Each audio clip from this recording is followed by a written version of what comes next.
Hello everyone. In previous lecture I explained about the balancing of single mass using two masses at one end and one on the at the both side of the mass. In today's lecture I will discuss with you about the balancing of several masses rotating in the same plane. When more than one masses are rotating in the same planes, how we balance that? So consider any number of masses, as you can see over here. Suppose here there are four masses, m1, m2, m3 and m4. At distance, radius here it is given r1, r2, r3 and r4. From the axis of rotation of the shaft, let the omega 1, omega 2, omega 3 and omega 4 are the angle of these masses. This is a mistake over here. It is not omega, it is here theta 1, theta 2, theta 3 and theta 4, and these are made on the horizontal surface. Here it is theta 1, theta 2, theta 3 and theta 4 with the reference axis O to X. Now let me correct over here. This is the theta and theta 3, theta 4. Now let these masses rotate about an axis through O and perpendicular to plane of paper consist of a constant angular velocity. यहाँ पे जो O है वहाँ पे एक shaft है जिसके ऊपर ये सारे के सारे मासेस है 1, 2, 3, 4 सारे के सारे मासेस है वो अटैच्ड है वहाँ पे, और वहाँ पे वो रोटेट कर रहे हैं शाफ्ट के ऊपर विथ कांस्टेंट एंगुलर वेलोसिटी. जो इनकी एंगुलर वेलोसिटी है रोटेशन की वो है omega. Now the omega is the same because all are mounted on the same shaft and the plane is also the plane of paper. जो हमारा plain paper का जो प्लेन है वही प्लेन में ये सारे के सारे मासिस रोटेट कर रहे हैं. The magnitude and position of balancing mass may be found out by two methods. First one is analytical method and second one is graphical method. Let us discuss them one by one. First let us take the analytical method. जो analytical method है, जो magnitude और direction है balancing mass की, वो हम analytical method से कैसे find कर सकते हैं. सबसे पहले हमको क्या करना पड़ेगा. First of all find out the centrifugal force or product of mass and radius of rotation, which means centrifugal force is equal to m r omega square, but we know that the omega is same for all, so it will be neglected. So only we have to find mass and radius, that will be the product of mass and radius of rotation. We can find the centrifugal force exerted by each mass on the rotating shaft. जो rotating shaft है उसके ऊपर जो each and every मास जो इसका जो centrifugal force लग रहा है वो हम फाइंड कर सकते हैं. Second thing is resolve the centrifugal forces horizontally and vertically and find their sum sigma H and sigma V. We know that. Now here it is our the plane of rotation x and here it is the y. So what happens here, it is the mass m1 mass and the centrifugal force Fc is acting over here. Now we have to take the horizontal component and vertical component. So this horizontal and vertical component we have to take for the all masses. Suppose there is m2 as well. So the horizontal and vertical component, now the horizontal component and vertical component, the sum of there is taken and we have to resolve the centrifugal forces.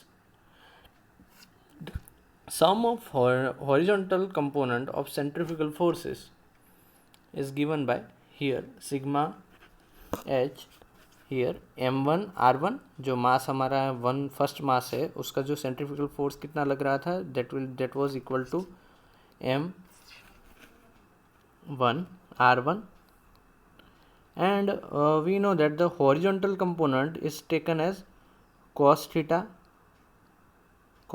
because the angle was theta over here but it was theta 1, so it will be theta 1. Same way for mass, this is for mass m1. Similarly for mass m2, the centrifugal force will be m2 r2 and the angle will be theta 2. So we can write down over here and we can find the horizontal components of centrifugal forces and the sum of vertical component of the centrifugal forces. Similarly, the mass m1 is resolved vertically. Vertical resolved component will be sin theta because here it will be sin theta 1. Here the angle is theta 1. So here it will be m1 r1 sin theta 1. So we can find the sum of all vertical components for the all four masses as m1 r1 sin theta 1, m2 r2 sin theta 2. Similarly, then the third thing which we have to find is the magnitude of resultant centrifugal force. The magnitude of resultant centrifugal force is found by this equation, under root sigma H square जो horizontal components है उनका square plus जो vertical component है उनका square और इन दोनों का sum करके उसका square root. That will give us the resultant centrifugal force. Fourth thing which we need to find out is the theta angle which is made by the resultant force mixed with the horizontal, and then we have to find the tan theta that is equal to sigma vertical divided by sigma horizontal. जो भी sigma vertical हमने force find की इन दोनों का ratio जो sigma vertical है और sigma horizontal उन दोनों का रेशियो हमको मिलेगा tan थीटा और उसके ऊपर से हमको थीटा फाइंड कर सकते हैं. That will be equal to tan inverse sigma v by sigma h.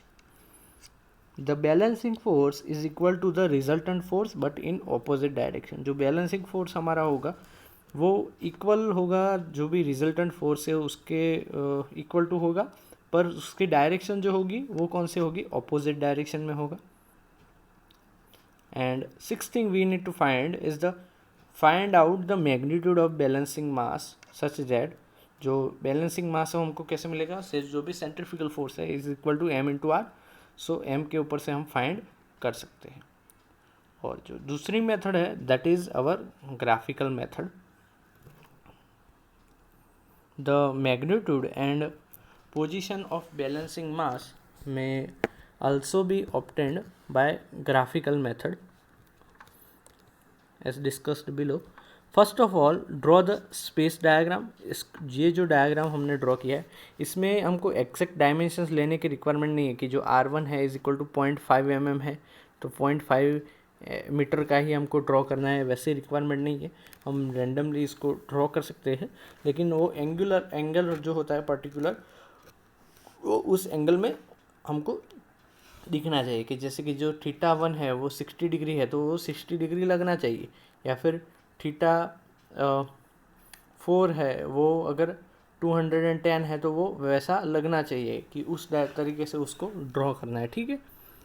सो सबसे पहले हम स्पेस डायग्राम ड्रॉ करेंगे with the position of several masses. जो भी सेवरल मासेस है उसकी पोजीशन हमको मालूम है, थीटा एंगल हमको दिए होंगे एग्जांपल में, और उसका यूज़ करके हम उसका स्पेस डायग्राम कंस्ट्रक्ट करेंगे. ठीक है. Second thing which we need to find out the centrifugal force और the product of mass and radius of rotation. जो भी मास और रेडियस ऑफ रोटेशन का प्रोडक्ट है वो हमको फाइंड करना है. That is our centrifugal force exerted by the each on the rotating shaft. जो भी रोटेटिंग शाफ्ट है उसके ऊपर जो लग रहा है वो हमको फाइंड करना होगा. एनालिटिकल मेथड में क्या करते थे, हम दो कंपोनेंट में रिजॉल्व करते थे और हॉरिजॉन्टल वर्टिकल कंपोनेंट को रिजॉल्व करने के बाद जो भी रिजल्टेंट फोर्स है वो फाइंड करते थे और इसके इक्वल उसको बैलेंस करने के लिए हमने बैलेंसिंग मास अटैच किया तो जो उसकी वैल्यू होगी वो इक्वल एंड ऑपोजिट होगी, जो भी सेंट्रीफ्यूगल फोर्स होगा उसकी इक्वल एंड ऑपोजिट वैल्यू होगी, और उसका यूज़ करके हम मास फाइंड कर सकते हैं। आर जो होगा वो हमारा नॉन होगा। लेकिन यहाँ पे क्या होगा, ग्राफिकल मेथड में हमको इसका ग्राफ ड्रॉ करना पड़ेगा। First we have to find out the centrifugal force, जो भी product of mass and radius of rotation है, एम और आर का प्रोडक्ट है, वो हमको फाइंड करना पड़ेगा, तभी हम आगे का स्टेप अचीव कर सकते हैं। ठीक है,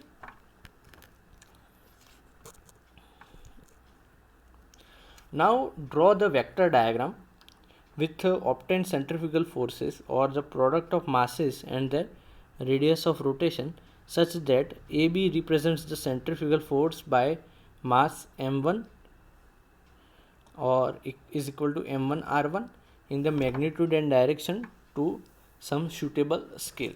भाई ये स्पेस डायग्राम के बाद हमको एक वेक्टर डायग्राम ड्रॉ करना पड़ेगा, that will be equal to जो भी m1 r1 का जो भी वैल्यू मिला। ठीक है, आगे हम एग्जांपल में देखेंगे, एग्जांपल के थ्रू, कि m1 r1 की जो भी वैल्यू मिल रही है उसको हमको सबसे पहले ये जो यूनिट होगा वो किस में होगा, kg इंटू मीटर में होगा, kg इंटू मीटर, और उसको हमको कन्वर्ट करना पड़ेगा इन mm, क्योंकि हम ड्रॉ करेंगे तो mm में ड्रॉ करेंगे।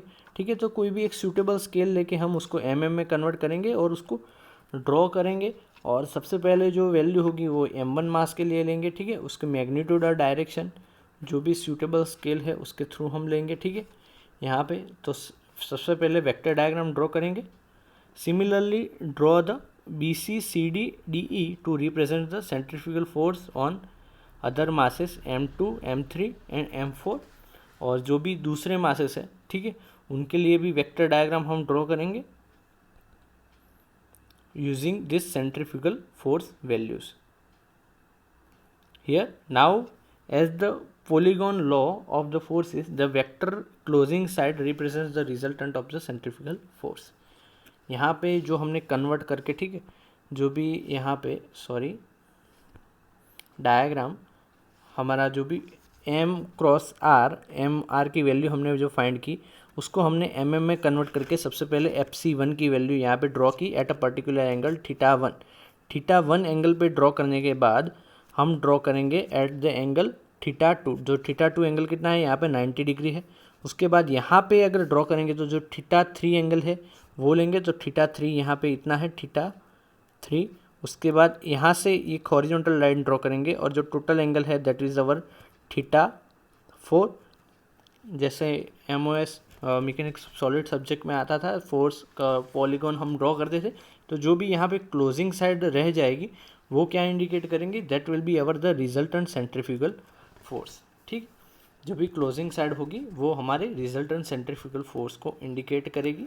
ठीक है, so in this way we have to prepare the centrifugal force vector polygon, और उस पॉलीगॉन में से हम जो रिजल्टेंट हमारा फोर्स है उसका मैग्नीट्यूड और डायरेक्शन हम इजीली फाइंड कर सकते हैं। ठीक है, और जो balancing force is then equal to the resultant force but in opposite in direction, और जो भी हमारा बैलेंसिंग फोर्स होगा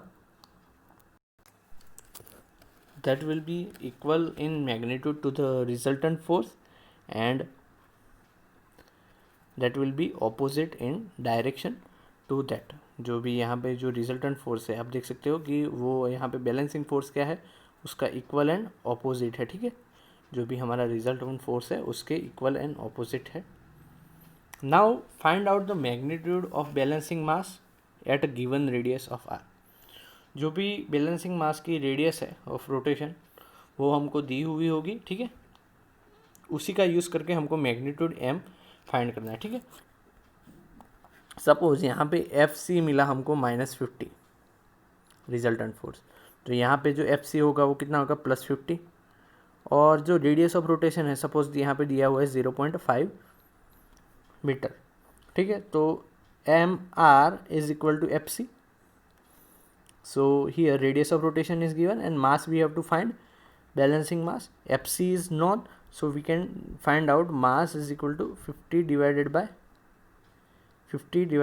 R, that is our 0.5, so we can find the magnitude of balancing mass। and we know the equation for resultant centrifugal force, m omega square r, and omega, we know that omega is equal to 2 pi n upon 60, but here mr is equal to resultant of m1 r1 m2 r3 r2 m3 r3 and m4 r4. So this is about the graphical method. Now let us discuss with this one example. Here in this example, 4 masses are there as we discussed earlier. Similarly, here there are 4 masses m1, m2, m3, m4 having weight 200 kg, 300 kg, 240 kg and 260 kg respectively.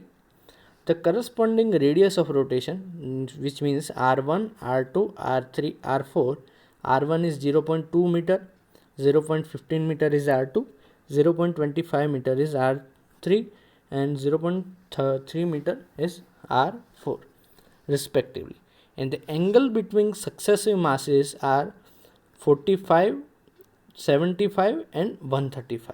अभी यहाँ पे आप देख सकते हो कि सिर्फ 3 ही angle दिए हुए, लेकिन यहाँ पे एक वर्ड लिखा है सक्सेसिव मासेस, यानी कि एक मास के बाद उसके साथ जो दूसरा मास है उसका एंगल, फिर तीसरे मास का एंगल और चौथे मास का एंगल.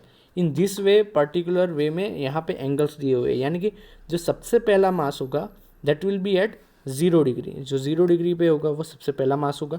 दूसरे मास जो दैट विल बी m1 और वो होगा θ1 is equal to 0 degree angle पे, ठीक है. और जो m2 मास होगा that will be at 45 degree, m2 will be at 45 degree.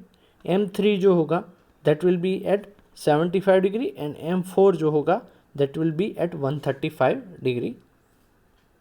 And we have to find the position magnitude of balancing mass required and if its radius of rotation are is given. यहाँ पे जैसे जो final हमको equation मिला था F C is equal to M R, so यहाँ पे are दिया हुआ है, हमको फाइंड करना है मास एम फाइंड करना है, ठीक है. बैलेंसिंग मास हमको फाइंड करना है. So these are the rewritten given data. Now the successive angle which means here the angle will be added. First one angle is 0 degree, second angle is at 45, so here it is at 45 degree. Then the third angle for mass, it will be added 75, we add, which means 45 plus 75, so it will be somewhere around here, and this will be our θ3, that is our 120 degree angle, and 45 plus 75 plus 135, which means 255, that will be our m4 mass, and this will be the angle θ4. So in this way we will prepare the space diagram, and radius of rotation we know that r1, r2, r3, r4 for all masses. Let the m be the balancing mass at angle θ, which is given, which makes with a mass m1. Since the magnitude and centrifugal force are proportional to the product of each mass and its radius, therefore यहाँ पे जो m1 r1, m2 r2, m3 r3, m4 r4 इन सब का हमको product जो है वो find करना होगा, ठीक है. सबसे पहले यही हम फाइंड कर देंगे, ठीक है. ये फाइंड करेंगे तो ये हमारा जो वेक्टर डायग्राम होगा वो फाइंड करने में भी हेल्पफुल होगा, ठीक है. The problem may now be solved by analytical and graphical, as we know that, and but we shall solve the problem by both methods one by one. Exam में आप कोई भी एक मेथड अगर स्पेसिफाई किया हो कि एनालिटिकल यूज़ करो या ग्राफिकल यूज़ करो, तो आपको वो ही यूज़ करना होगा जो स्पेसिफाई किया होगा. अदरवाइज आप कोई भी मेथड यूज़ कर सकते हैं दोनों में से. कभी कभार ग्राफिकल मेथड ईजी हो जाता है एनालिटिकल में अगर नंबर ऑफ मासेस ज़्यादा है तो, ठीक है. सबसे पहले एनालिटिकल मेथड में सबसे पहले हमको स्पेस डायग्राम ये ड्रॉ करना पड़ेगा. तो ये स्पेस डायग्राम आप देख सकते हो कि कुछ इस तरीके से दिखेगा. यहाँ पे जो यहाँ पे m है वो हमारा बैलेंसिंग मास है एट रेडियस, यहाँ पे हमको मालूम है और इसकी वैल्यू हमको फाइंड करनी है. तो सबसे पहले हमको क्या करना है, सिग्मा रिजॉल्व करना है ये सारे सेंट्रीफ्यूगल फोर्सेस को, m1 r1, m2 r2, m3 r3 and m4 r4 और जो भी हॉरिजॉन्टल कंपोनेंट है इनको रिजोल्व करके हम हॉरिजॉन्टल कंपोनेंट का सॉल्यूशन सिग्मा एच है वो फाइंड करेंगे कॉस थीटा 1। तो थीटा 1 है वो 0 है, theta 2 45, theta 3 that is 120 and theta 4 is 255। मास की वैल्यू हमको मालूम है और रेडियस भी मालूम है, तो वो भी हमने आगे फाइंड कर लिया था वैल्यू। तो यहाँ पे हमको सिग्मा एच इजीली मिल जाएगा। उसके बाद सिमिलरली वर्टिकल कंपोनेंट रिजोल्व करेंगे जिसमें हम साइन थीटा लेंगे। रिमेंबर करना कि वर्टिकल में साइन थीटा लेना है और हॉरिजॉन्टल में कॉस थीटा लेना है, और उन दोनों का resultant will be sigma H square plus sigma we square. ठीक है, और उन दोनों का हमको रिजल्टेंट मिल जाएगा और उस रिजल्टेंट की हेल्प से हम फाइंड कर सकते हैं द मास, जो कि रिजल्टेंट मिल गया, रेडियस हमको मालूम है, तो m is equal to this equation. So we will find the mass balancing mass and this will be the our answer using the analytical method.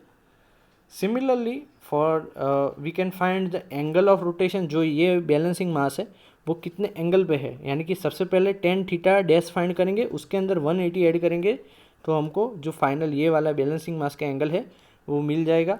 और sigma V by sigma H करेंगे तो tan theta dash हमको मिल जाएगा, that will be equal to 21 plus 21.48।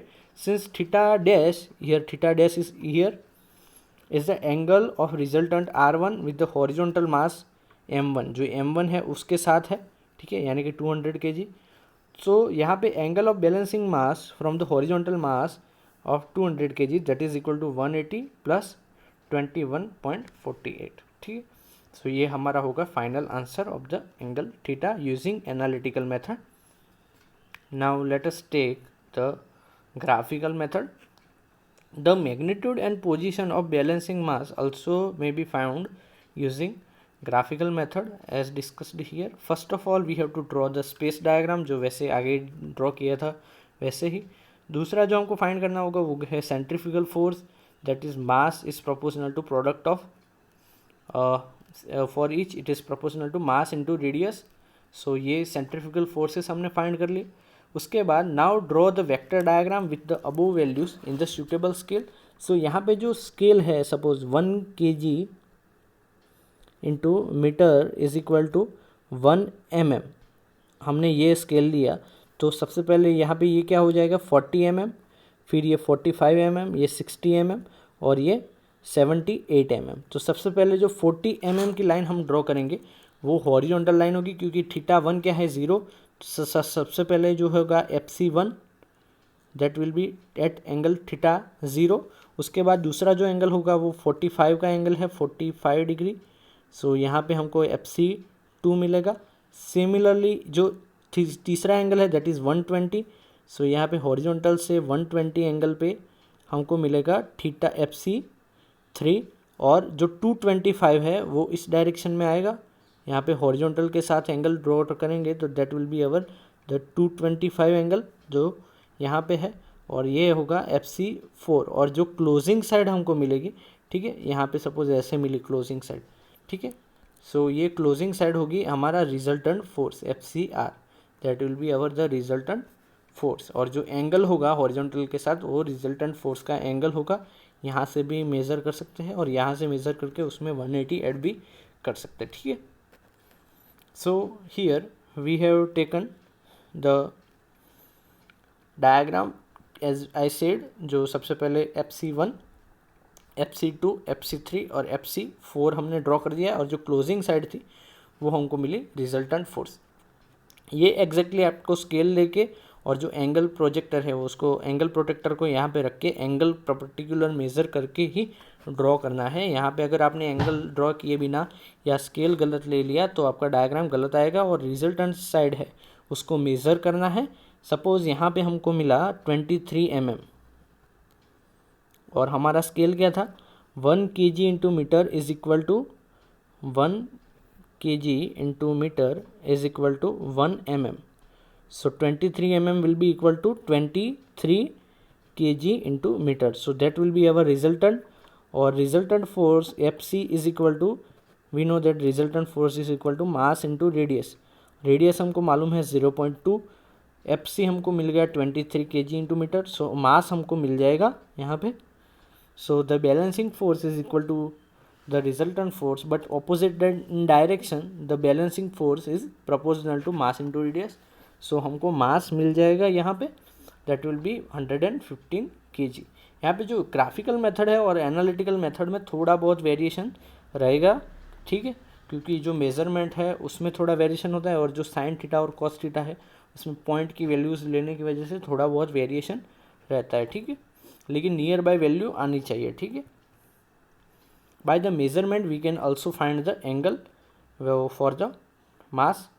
Here we will take the horizontal line and we will draw here, so this will be the angle which is around 201 degree. That will be the our answer. So this is about the graphical and analytical method for several masses rotating in the same plane on the same shaft and balanced with single mass. So this is it for today's lecture. Thank you very much for listening me carefully. Have a nice day.